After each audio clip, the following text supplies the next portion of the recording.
j'essaye d'être... Vous savez, quand on a les invités, on essaie d'être le moins sauvage possible. Amen.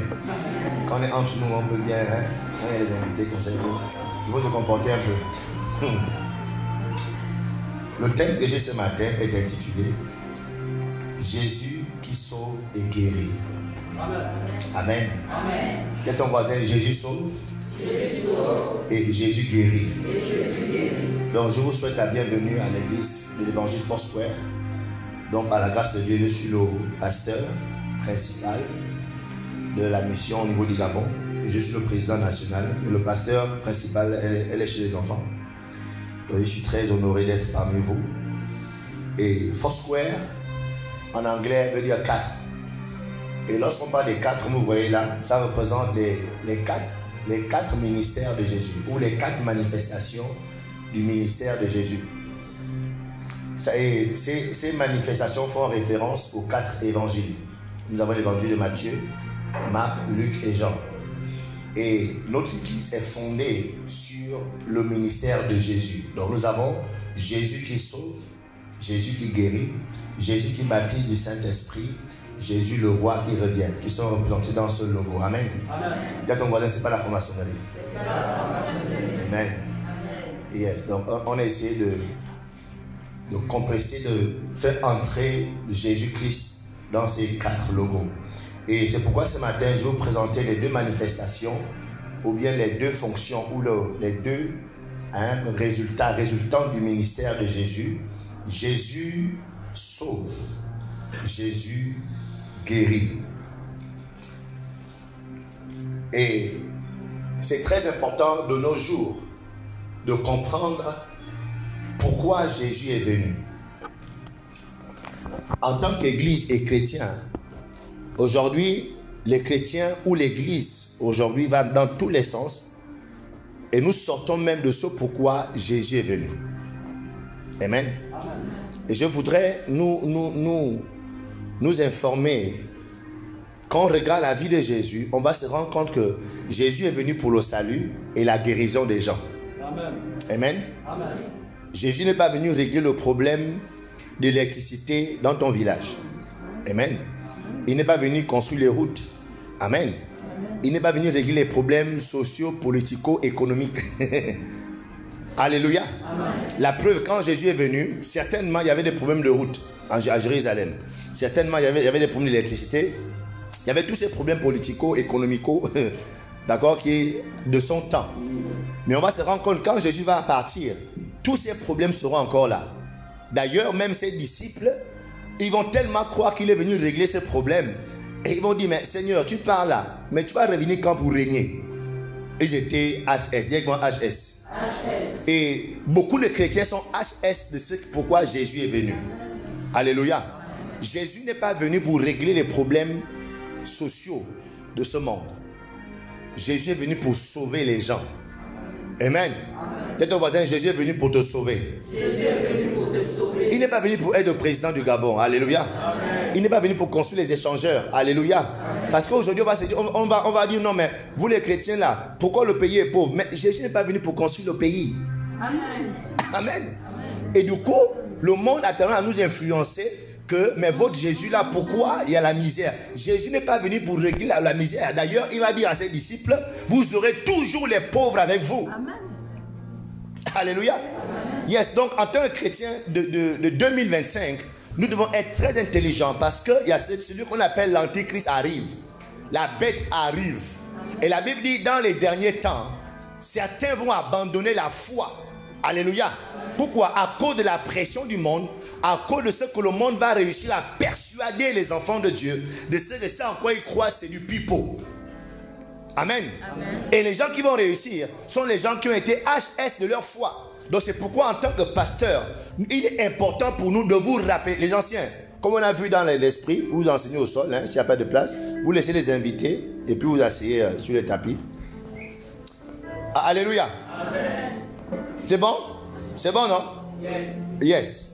Kadabadaba. Donc dis à ton voisin, Jésus est venu pour te sauver. Jésus est venu pour te sauver. Jésus n'est pas venu pour te faire marier. Alléluia. Amen. Amen. Parce que le constat est que beaucoup de chrétiens même se découragent de leur foi. Parce que depuis que je suis à l'église, il n'y a que les petits courroux à l'église. Il n'y a pas un gars de ma taille à l'église, je préfère abandonner. Mais qui t'a dit que l'église c'est pour que tu te maries?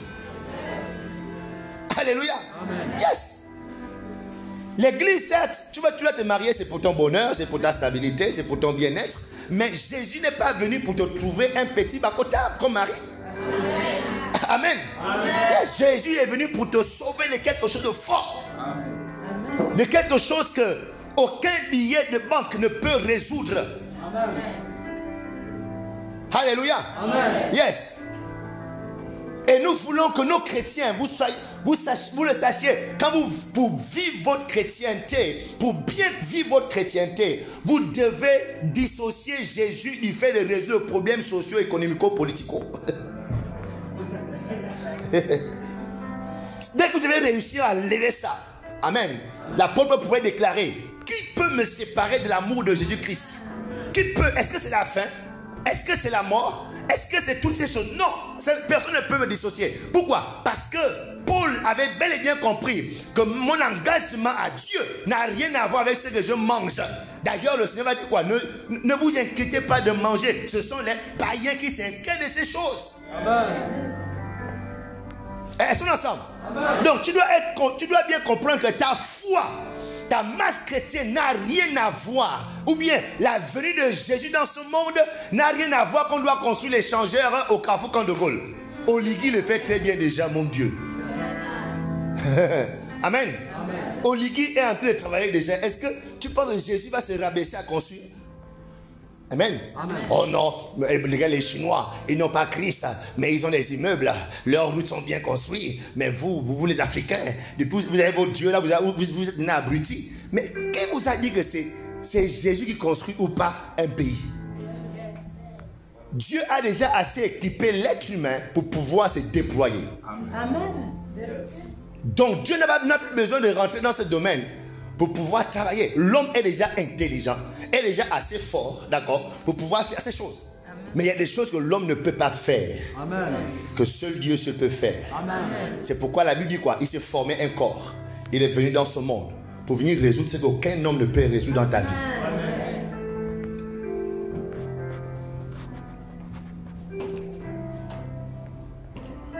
Wow. Donc Jésus n'est pas venu pour ça. Pourquoi Jésus est venu, c'est très important de le comprendre. Et quand tu vas apprendre à lire la Bible, tu verras que la Bible dit clairement les raisons de la venue de Jésus. Il y a des chrétiens qui rétrogradent aujourd'hui parce que depuis que je suis à l'église, je n'ai pas le travail. Mais regarde, mais Jésus n'est pas venu pour le travail, mon frère. Amen. Parce qu'il y a des gens qui sont sans Jésus qui travaillent, non. Il y a les païens qui tuent aujourd'hui, non. Il y a même les sorciers qui travaillent, non. Mais pourquoi tu veux créer un lien entre ta foi et le fait d'avoir un travail? Je ne vais pas dire que je ne dis pas que le travail est mauvais, n'est-ce pas, non? Le travail est bon, amen. Et tu vas travailler au nom de Jésus, amen. Yeah. Mais ta foi n'a rien. La venue de Jésus n'a rien à voir avec le fait que tu aies un travail. Le travail est trop petit par rapport à la grande puissance de Dieu. Donc tu abandonnes la foi, tu rétrogrades. Hein? Tu vas te lier avec la franc-maçonnerie, tu vends ton âme. Parce que depuis que je suis à l'église, j'ai un trouvé au travail, je préfère aller chercher ailleurs. Makato, likesito yeto. Matthieu chapitre 1. Pourquoi Jésus est venu? Bon, j'essaie de me comporter, il y a trop d'invités ce matin. Matthieu chapitre 1. On va essayer de répondre à cette question. J'ai dit, on ne dure pas trop, hein. Autour de 30 minutes, on a fini. Que Dieu m'aide. À partir du verset 20. Comme il y pensait, pourquoi Jésus est venu? Voici la réponse. Comme il y pensait, voici un ange du Seigneur lui apparut en songe et dit: Joseph, fils de Marie, fils de David, ne crains pas de prendre avec toi Marie, ta femme, car l'enfant qu'elle a conçu vient du Saint-Esprit. Elle enfantera un fils et tu lui donneras le nom de Jésus. C'est lui qui sauvera son peuple de ses péchés. Pourquoi Jésus est venu? Pourquoi Jésus est venu? Pourquoi Jésus est venu sauver son peuple de ses péchés. Alléluia. Amen. Regardez, si tu peux le comprendre maintenant, le culte est fini. On peut rentrer à la maison. Jésus est venu pour nous sauver de la chose que l'argent ne peut pas nous sauver. Yeah. Le travail ne peut pas te sauver de ça. Le meilleur président du monde ne peut pas te sauver de ça. Le péché. Donc permettez-moi de vous informer, ou bien de nous rappeler à tous, que les maux que connaît ce monde, la façon que ce monde est en train d'aller, la dépravation des mœurs, la source, c'est le péché. La source, la racine de comment le monde est, la racine de ce que toi tu parles de gourmet en gourmet, c'est le péché. C'est le péché qui fait en sorte que l'homme ne peut pas rester avec toi pendant longtemps. Il y a quelque chose de plus fort à l'intérieur de lui. Alléluia. Yes, c'est le péché. C'est le péché qui fait en sorte qu'un homme qui vit avec une femme, ils ont 6 enfants, il décide, il réfléchit, il trouve une idée géniale de préparer le riz et de tuer les rats dans les riz pour de tuer tous ses enfants avec sa concubine. Ça, c'est pas la fiction, c'est réel. C'est passé à la télé, non? Attends, laissez d'abord Satan. Une fois, j'ai montré ici que Satan, c'est le dernier. Avant que Satan ne vienne en scène, c'est d'abord le péché. Le péché, Satan et ensuite la mort. Les trois travaillent ensemble. Mais ça commence par le péché. Donc, quand on voit le mal, quand on voit la destruction, quand on voit comment les gens sont en train de se tuer et tuer les autres autour d'eux, moi, je regarde juste la chose qui est à l'intérieur de nous, qu'on appelle le péché. Et s'il vous plaît, Jésus est venu nous sauver de ça là. Donc nous devons créer ce contact. Nous devons accepter ce fait. Que oui, il me faut le travail. Mais je veux tant le travail, mais pourtant, je suis encore addict, par exemple, à l'alcool. Je n'arrive pas à abandonner la drogue. Je n'arrive pas à abandonner le vin. Je n'arrive pas à abandonner d'aller de femme en femme, bien d'homme en homme. Mais ne vois-tu pas que le vrai problème de ta vie, c'est ce qui est dans ta chair? Parce que dès que tu as le travail, on va dire que tu es atteint d'un cancer, ou bien d'une cirrhose de foie, ou bien d'une tuberculose, ou bien d'un VIH. Est-ce que vous comprenez ça? Pourquoi? Parce que le travail ne peut pas détruire la chose qui t'amène à faire ce que tu n'aimes pas. Parce que la vérité est que personne n'aime fumer le chanvre devant tout le monde. C'est un exemple, amen. On le fait en cachette parce qu'au fond de nous, on sait que c'est pas bien. Personne n'aime être engagé avec une femme et trompe une autre femme. C'est pourquoi on crée les codes. Parce qu'au fond de nous, on sait qu'on n'aime pas trop ça. Mais il y a quelque chose qui nous oblige, qui nous force, qui nous conditionne à faire ce qu'on ne veut pas faire. C'est ce que l'apôtre Paul pouvait dire dans Romains chapitre 7. Il dit, le bien que je veux faire, je n'arrive pas à le faire. Mais je me retrouve en train de faire quoi? Romains 7, verset 19. Je me retrouve en train de faire le mal que je ne veux pas faire. Alléluia. Donc combien là-dehors peuvent expliquer? Beaucoup ne peuvent pas expliquer pourquoi ils continuent à faire ce qui est en train de les tuer. Tout à l'heure en venant, j'ai croisé un des grands du quartier. Parce que moi j'ai grandi dans ce quartier. Il est déjà tout noir. Mais avant il était bien lancé, élégant, beau et tout. Mais il est tout noir. Le grand là, la façon qu'il se droguait à l'époque et qu'il buvait. Mais le com c'est qu'il continue à boire. Mais on te dit que mais c'est ce que tu fais là qui est en train de te tuer. Mais il est comme obligé de continuer à faire. Beaucoup là-dedans ne peuvent pas t'expliquer pourquoi ils abandonnent leurs enfants. Tu as fait 3 enfants avec une femme. Après, bam, tu disparais. Tu as 4 enfants que tu as mis au monde. Tu reçois 200 000, 300 000, 400 000. C'est la rentrée scolaire. Tu ne peux pas envoyer même 1000 francs pour dire qu'ils vont acheter un cahier. Est-ce que vous savez qu'il y a des gens comme ça au Gabon? Il y a beaucoup de Gabonais comme ça ici. Et la mère est obligée de se bagarrer, de trouver des solutions. Pourquoi? Parce que ce démon, dis-moi, excusez-moi, ce frère, il y a quelque chose en lui qui l'amène à faire ce qu'il ne veut pas. Quand tu te rapproches de la personne, tu verras qu'au fond, la personne ne peut pas t'expliquer pourquoi elle n'est pas responsable.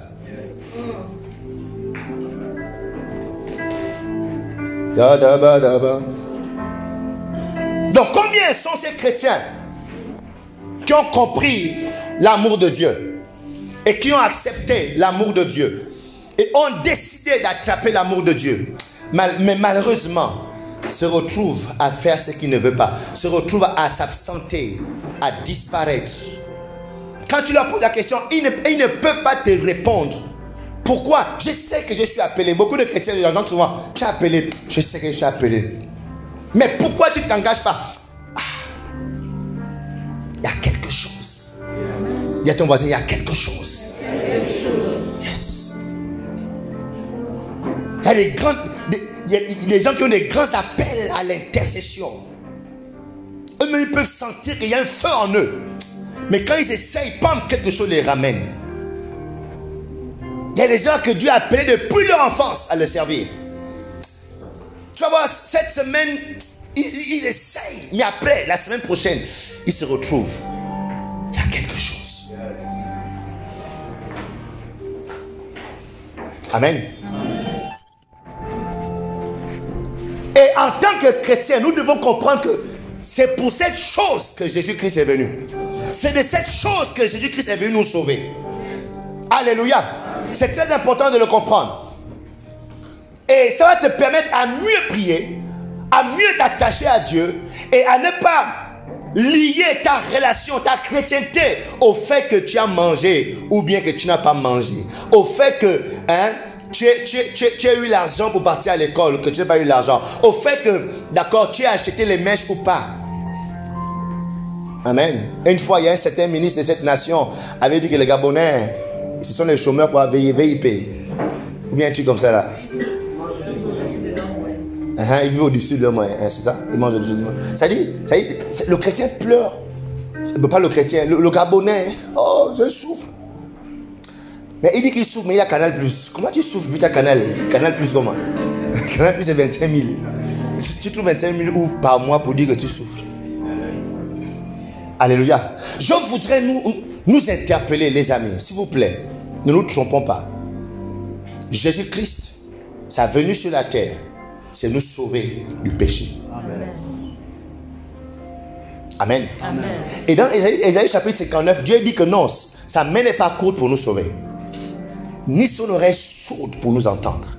Mais il y a quelque chose qui nous sépare de Dieu. Ça s'appelle le péché. Et c'est de cette chose-là que Jésus-Christ a décidé de venir sur la terre, mourir pour nous. De sorte que par son sang, cette barrière soit brisée. Amen. Amen. Amen. La preuve, la Bible nous informe que lorsqu'il expia, le voile du temple s'est déchiré du bas vers le haut pour montrer que ce mur, cette muraille, ce qui nous empêchait Dieu dans notre vie a été brisé. Amen. Donc lorsqu'on dit oui à Jésus, nous avons accès désormais. C'est-à-dire, il y a la force là, la puissance, cette chose-là qui nous a menés à faire ce qu'on ne veut pas faire, n'a plus de pouvoir sur nous. Amen. Tu dois comprendre que ta chrétienté, c'est que tu as reçu le pouvoir de dompter le péché. Amen. Yes. Tu as reçu le pouvoir de reprendre les commandes de ta vie. C'est maintenant toi qui diriges. Donc, chers amis, si Dieu a pris un corps humain, Dieu n'a pas envoyé un ange, il n'a pas envoyé un archange. Dieu a pris un corps. Il est venu mourir pour nous. C'est pour dire que non, le truc est fort. Ça veut dire Dieu décide de venir affronter lui-même. Ça veut dire que c'est fort. Oh non, non, oh, moi je sais ce que je fais. Tu sais ce que tu fais. Oh non, je m'avais rencontré mes amis. On va en boîte de nuit, c'est l'anniversaire de ma copine. Non, je fais rien, je suis juste assis. Oh, mais Dieu est venu combattre la chose là avec laquelle tu veux blaguer là. Yes. Dieu lui-même est venu. Et il est venu combattre ça. Et toi tu veux jouer avec ça comme ça? Alléluia. Amen. Alléluia. Amen. Donc, ça veut dire que le péché est réellement un danger pour l'être humain. C'est le péché qui va détruire ta destinée. Laissons d'abord les sorciers, ils sont petits, amen. Laissons d'abord Satan, il est déjà lié, c'est fini, amen. Mais il y a une chose qui est toujours présente en toi, ça s'appelle le péché. C'est le péché qui va t'amener à avorter. Après, quand tu voudras avoir des enfants, fini, on va déclarer que tu es stérile. C'est le péché qui t'amènera à aller d'homme en homme. Après, quand tu iras à l'hôpital, on va dire que tu as le VIH. Ou bien tu as un virus qui est en train de détruire ton utérus. C'est le péché qui amène les parents à se rebeller, les enfants à se rebeller contre leurs enfants et à recevoir la malédiction dans leur vie. C'est le péché. Alléluia. Et maintenant c'est le péché qui amène maintenant l'être humain, d'accord, à maintenant s'ouvrir à la sorcellerie et à rentrer dans le domaine de la sorcellerie, à devenir sorcier. Et quand ils viennent à l'église, on leur coupe la tête. Amen. Parce que les sorciers, leur destinée c'est que la tête est coupée. Amen. Alléluia. Là, ton voisin, est-ce que tu es sorcier? Si tu es sorcier, à l'église, on coupe la tête des sorciers. Il n'y a pas de sorciers ici. Amen. Est-ce qu'on est ensemble? Est-ce que tu comprends? J'essaie d'être cool. Hein? J'essaie d'être cool. Est-ce qu'on comprend? Pourquoi Jésus-Christ est venu? Qui pense que c'est une bonne nouvelle ce matin? Yes. Thank you, Jesus. Wow. Donc, en tant que chrétien, nous devons bien le comprendre. Jésus n'est pas donc venu pour nous construire tout ce qu'on voit autour de nous. L'homme est assez fort pour ça. L'homme est assez intelligent pour construire sa vie. L'homme est assez intelligent pour acheter une voiture. L'homme est assez intelligent pour construire des immeubles. Amen. Jésus n'est pas venu pour ça. Alléluia. Il est venu pour quelque chose de plus dangereux, bien plus dangereux qu'on appelle le péché. Alléluia. Et ce matin, je déclare que la force de Dieu est ton partage. Désormais, tu peux résister au péché. Désormais, l'onction de Dieu vient sur toi. L'onction de Dieu tombe sur toi. Tu pourras maintenant résister au péché. Amen. Alléluia. Amen. Yes. Yeah, parce que dès qu'il a réussi à vaincre le péché, il nous donne le code, la clé, comment faire. Là, il déclare qu'il a été tenté en toutes choses, mais il n'a pas péché. Amen. Ce sera ton partage désormais au nom de Jésus. Amen. Je dis, ce sera ton partage désormais au nom de Jésus. Amen. La tentation viendra, mais tu ne vas pas tomber au nom de Jésus. Amen. La tentation sera forte, mais tu ne vas pas tomber au nom de Jésus. Amen. Oh, tous les chrétiens sont témoins que si leur vrai problème c'est que c'est trop fort. Dis que moi c'est trop fort. Ça dit c'est là où c'est le moment où tu oublies tous les versets bibliques. Amen. Et le péché a ses propres versets bibliques qui te donnent. Alléluia. Yes. Yeah. Mais parce que nous sommes juste ignorants que le pouvoir que le péché avait sur les êtres humains, le Seigneur a cloué ce pouvoir à la croix. Nous aujourd'hui nous avons la capacité de résister. Reçois donc la force de Dieu. Amen. De même que Christ a réussi, tu vas aussi réussir au nom de Jésus. J'ai dit de même que Christ a réussi, tu vas aussi réussir au nom de Jésus. Amen. De même que l'apôtre Paul a déclaré, je traite durement mon corps afin de ne pas pécher. Je déclare que tu reçois la même capacité de traiter durement ton corps et tu ne vas plus tomber dans ce péché. Au nom de Jésus. Amen.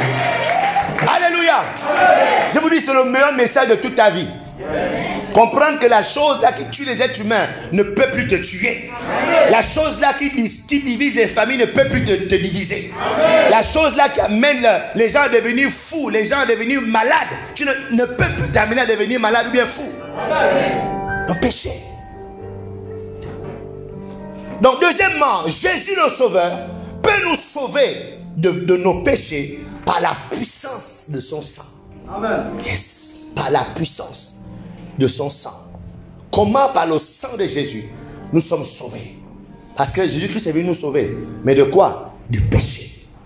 Éphésiens 1 verset 7, il est écrit, en lui, en qui? Jésus. En lui, nous avons la rédemption par son sang. La rémission des péchés selon la richesse de sa grâce. Oh yes. Woo! Ici, il y a deux mots très importants qu'il faut comprendre. En Jésus, dès qu'on devient chrétien, dès qu'on croit que Jésus-Christ est Dieu fait corps, fait chair, et qu'il est mort à la croix pour nous, et que le troisième jour, il est ressuscité, il est monté. Dès qu'on croit en ça, on le confesse. Il a dit quoi? Qu'on rentre en lui. Et quand on est en lui nous avons quoi? 1, la rédemption.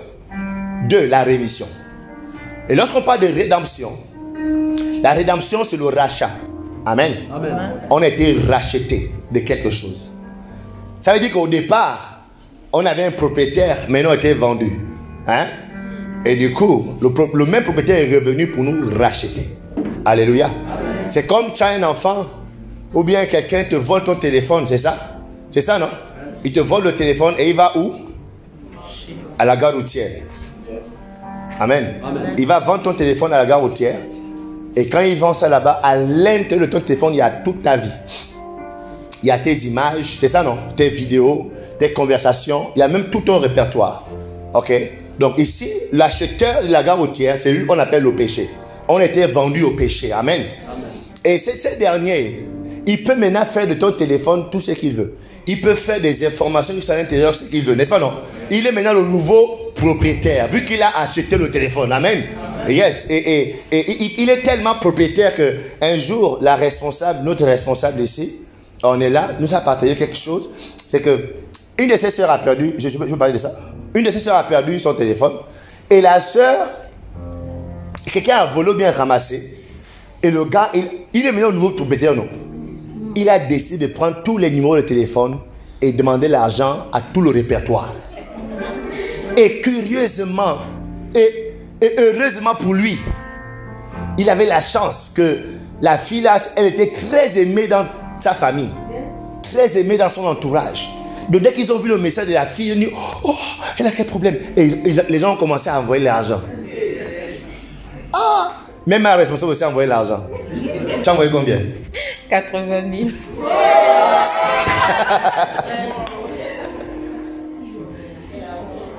Non, le gars était culotté. Il a jusqu'à demander même 1 million.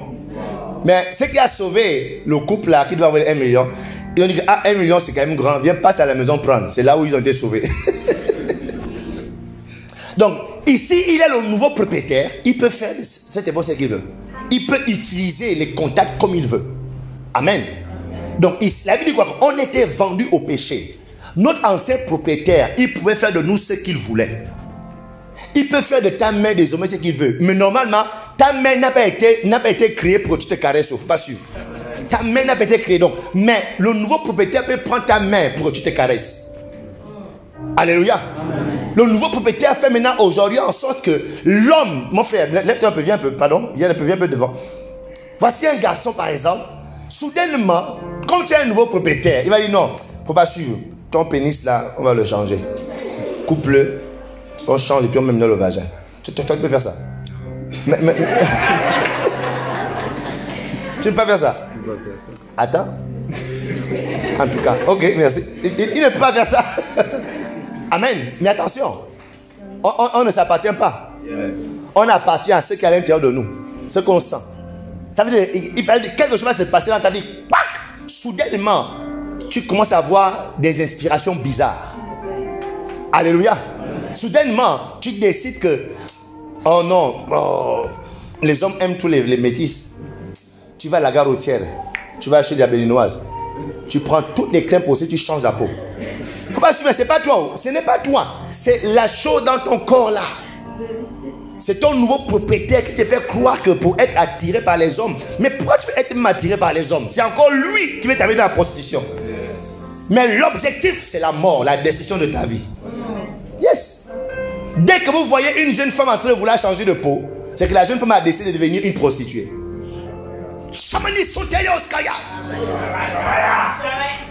Parce que l'Africain aime les peaux blanches aussi. Toi, ben non.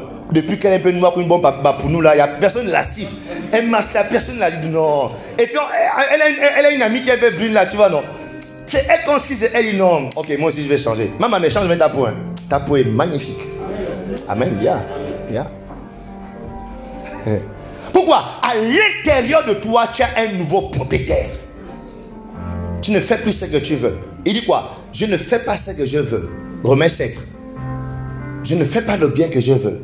Mais je me retrouve en train de faire le mal que je ne veux pas. Je confirme alors qu'il y a à l'intérieur de moi une loi. À l'intérieur de ma chair, il y a quelque chose qui m'amène à faire le mal que je ne veux pas faire. Il m'empêche de faire le bien que je veux faire. Et la bonne nouvelle est que c'est pour ça là que Jésus-Christ est venu. C'est pour cette chose dans ton corps qui t'amène à faire à la fin ce que tu n'aimes pas. J'ai vu quelqu'un que je connaissais avant, tout ici est déjà noir. Parce qu'il a voulu changer la peau. Même les garçons changent la peau. Comment toi tu es un garçon, tu changes la peau comment? Ou bien les filles aussi aiment bien les garçons qui ont la peau changée, la peau claire. Alléluia. Donc les deux mots disent quoi? Le rachat. Par le sang de Christ, nous sommes rachetés du péché. Donc notre vrai propriétaire nous récupère du péché. Quand il nous récupère, malheureusement, les dégâts ont été commis. C'est ça, non? Les dégâts ont été commis. Les maladies sont restées. C'est pourquoi le deuxième mot là intervient maintenant. La rémission. Le rachat, la rémission. Dès qu'il nous a rachetés, la rémission, dans la rémission, on retrouve le pardon, la miséricorde. Dans le rachat, dans la rémission, on retrouve aussi la purification. Amen. Donc quand il nous rachète, il constate bel et bien que nous sommes désormais, à l'intérieur de nous, il y a quoi? Il y a les maladies, il y a les malédictions. Amen. Amen. Que nous avons reçu de cette vaine manière de vivre. Donc par son rachat, par sa rémission, il nous pardonne déjà, il nous rassure que je t'ai pardonné, ma fille, rentre dans la maison de ton Père. Amen. Amen. Maintenant, la deuxième action du sang de Christ, c'est qu'il vient maintenant purifier. Yes. C'est là que le Seigneur Jésus-Christ prend la fonction de guérisseur. Par la rémission, il y a la guérison. Amen. Il nous guérit de toute maladie. Yes. Le châtiment qui nous donne la paix, Ésaïe 53, le châtiment qui nous donne la paix est tombé sur lui. Amen. Pourquoi? Par le pouvoir de la rémission. Donc, normalement, on était appelé à mourir avec cette maladie. On était appelé à finir en enfer avec ces démons. Amen. Amen. Ça, c'est notre châtiment. Mais parce qu'on était racheté, d'accord? Le châtiment que l'on recevait est tombé sur lui. Et par ses meurtrissures, nous sommes guéris. Ce matin, je te déclare guéri de toute maladie au nom de Jésus. Amen. Mets-toi debout, répète après moi, dis avec moi ceci. Père éternel, ce matin, je te bénis pour cette bonne nouvelle. Tu es venu mourir pour mes péchés. Tu es venu mourir pour mes péchés. Je te dis merci Seigneur. Je reçois ton salut. J'accepte ton salut. Je crois en toi. Je déclare que tu es mon Dieu et que je te suivrai toute ma vie. Je déclare que je suis racheté ce matin par le sang de Jésus. Je déclare que tous mes péchés sont pardonnés par le sang de Jésus. Je déclare que par le sang de Jésus, aucun châtiment, que ce soit la maladie, que ce soit l'échec, que ce soit les malédictions, que ce soit l'enfer, ne sera mon partage. Parce que j'ai été racheté par le sang de Jésus. Mon âme est purifiée, mon corps est purifié, mon esprit est purifié. Aucun démon n'habite en moi. Aucun esprit de famille n'habite en moi. Au nom de Jésus, je déclare que je suis libre. Je suis libre. Je suis libre par le sang de Jésus. Je suis restauré par le sang de Jésus. Je suis purifié par le sang de Jésus. Je suis renouvelé par le sang de Jésus. Alléluia. Assieds-toi. Pour terminer, troisièmement, Jésus-Christ est venu nous guérir. Il est venu, nous sauver de nos péchés. Deuxièmement, il est venu nous guérir. Donc, l'une des choses qu'il faut se demander dans la prière, il faut prier constamment contre ton péché. Il faut prier constamment pour la force pour résister au péché. Amen. Il faut prier constamment pour le pardon de tes péchés. Ça, c'est un sujet de prière que je fais tout le temps. Tout le temps. Parce que je sais bien que le vrai problème de ma vie, c'est le péché. C'est pas que actuellement mes poches sont trouées. Ça, c'est pas un problème. Amen. Le vrai problème actuellement, c'est que je dois me rassurer que le péché n'a pas de pouvoir sur moi. Donc, deuxièmement, Jésus est venu nous guérir. Il est le guérisseur. Il est venu pour nous guérir de toute maladie. Matthieu chapitre 8, verset 16. Le soir, on amena auprès de Jésus plusieurs démoniaques. Il chassa les esprits par sa parole et il guérit tous les malades, afin que s'accomplisse ce qui avait été annoncé par Ésaïe le prophète. Il a pris nos infirmités et il s'est chargé de nos maladies. Alléluia. Amen. Donc, sachant que l'ancien propriétaire nous a menés dans les choses bizarres, il nous a utilisés bizarrement, et de son utilisation, les maladies sont rentrées, les malédictions sont rentrées par le sang, par nos actions. Parce que la Bible est claire que l'homme ne se trompe point, que l'homme ne se moque point de Dieu. C'est qu'un homme va semer, il va le récolter. Amen. Ça veut dire que même quand tu viens en Christ, tu viens avec la récolte de tes semences du passé. Yeah. Et le Seigneur en est conscient. C'est pourquoi l'une des fonctions de Jésus, et nous le voyons dans ce logo, par la coupe, Jésus guérit. Amen. Amen. Donc quand il t'a sauvé, ton nom est inscrit au ciel. Tu vas aller au ciel. Mais tu es encore sur la terre. Amen. Amen. Tu as encore 20 ans, 30 ans, 50 ans, 60 ans sur la terre. Pendant ce temps, tu dois être en paix. Le salut doit commencer maintenant ici. Amen. Amen. Et le salut vient du fait qu'aucune maladie ne doit se loger dans ton corps. S'il y a une maladie dans ton corps ce matin, il y a une onction de guérison. Il y a un ange de guérison dans la salle. Amen. Cette maladie va disparaître de ton corps au nom de Jésus. Amen. Parce que c'est l'une des fonctions du Seigneur. Il est venu pour nous guérir de toute maladie. Alléluia. Amen. Et en tant que chrétiens, nous devons nous attendre. Nous devons avoir confiance de ce que Jésus nous guérit. Amen. Jésus nous guérit. Amen. La Bible nous montre comment il a guéri plusieurs fois dans la Bible. Il a guéri des malades, il a guéri les fous, il a guéri les paralytiques, il a guéri les lépreux, il a guéri les aveugles, il a guéri les sourds, il a guéri les femmes dont le sang ne s'arrêtait pas de couler. Il n'a pas changé. Il guérit encore aujourd'hui. Et si vous êtes là ce matin, je voudrais vous confronter à ce Jésus. Le Jésus qui sauve, le Jésus qui vous donne la force de neutraliser le péché dans votre vie. Le péché n'a plus de pouvoir sur vous. Désormais, vous le domptez. Amen. Alléluia. Amen. Yes, moi j'ai donné ma vie au Seigneur en janvier 2009. Je me suis marié en 2017. De 2009 à 2017, je n'ai plus connu de femme. C'est quand je me suis marié en 2017 que j'ai connu une femme. J'ai reconnu la femme. Amen. Amen. Mais est-ce que c'était pas fort? Si, c'était fort. Mais sauf que j'avais la conscience que le péché n'a plus de pouvoir sur moi. Amen. Amen. La tentation ne veut pas dire qu'on doit pécher. On peut être tenté. Jésus a été tenté. La tentation, c'est le désir fort. Amen. C'est même, tu même être prêt à faire. Mais c'est pas ça le péché. La tentation, d'accord, péché, c'est quand tu cèdes, quand tu as cédé à la tentation. Alléluia. Amen. Donc, la tentation, on sera tous tentés. Même quand tu auras réussi à vaincre la tentation d'hier, aujourd'hui, il y aura une autre tentation. Alléluia.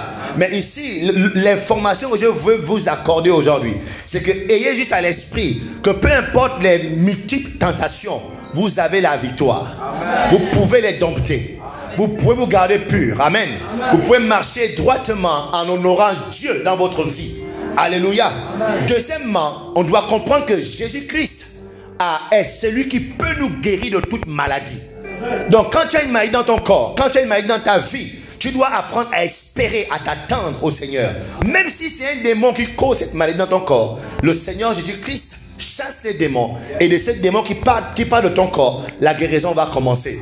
Est-ce que tu peux te mettre debout ce matin? On va s'arrêter là. J'ai dit, je vais être long. Quand on a les invités, on dit pas toi à l'église. Lève tes mains, je ne sais pas, parmi ces deux sujets, tu es concerné par lequel? Ce que je te demande, c'est que demande au Seigneur, prie ce matin. Si c'est la capacité à demeurer pur, la capacité à demeurer saint dans ta marche chrétienne qu'il te faut, le Seigneur est là pour toi. Amen. Il y a un ange qui sauve en ce lieu. Si tu ne connais pas encore le Seigneur et qu'aujourd'hui, c'est peut-être la première fois que tu viens, il y a un ange qui peut te sauver ce matin. La Bible nous informe qu'il y a toujours la place au ciel.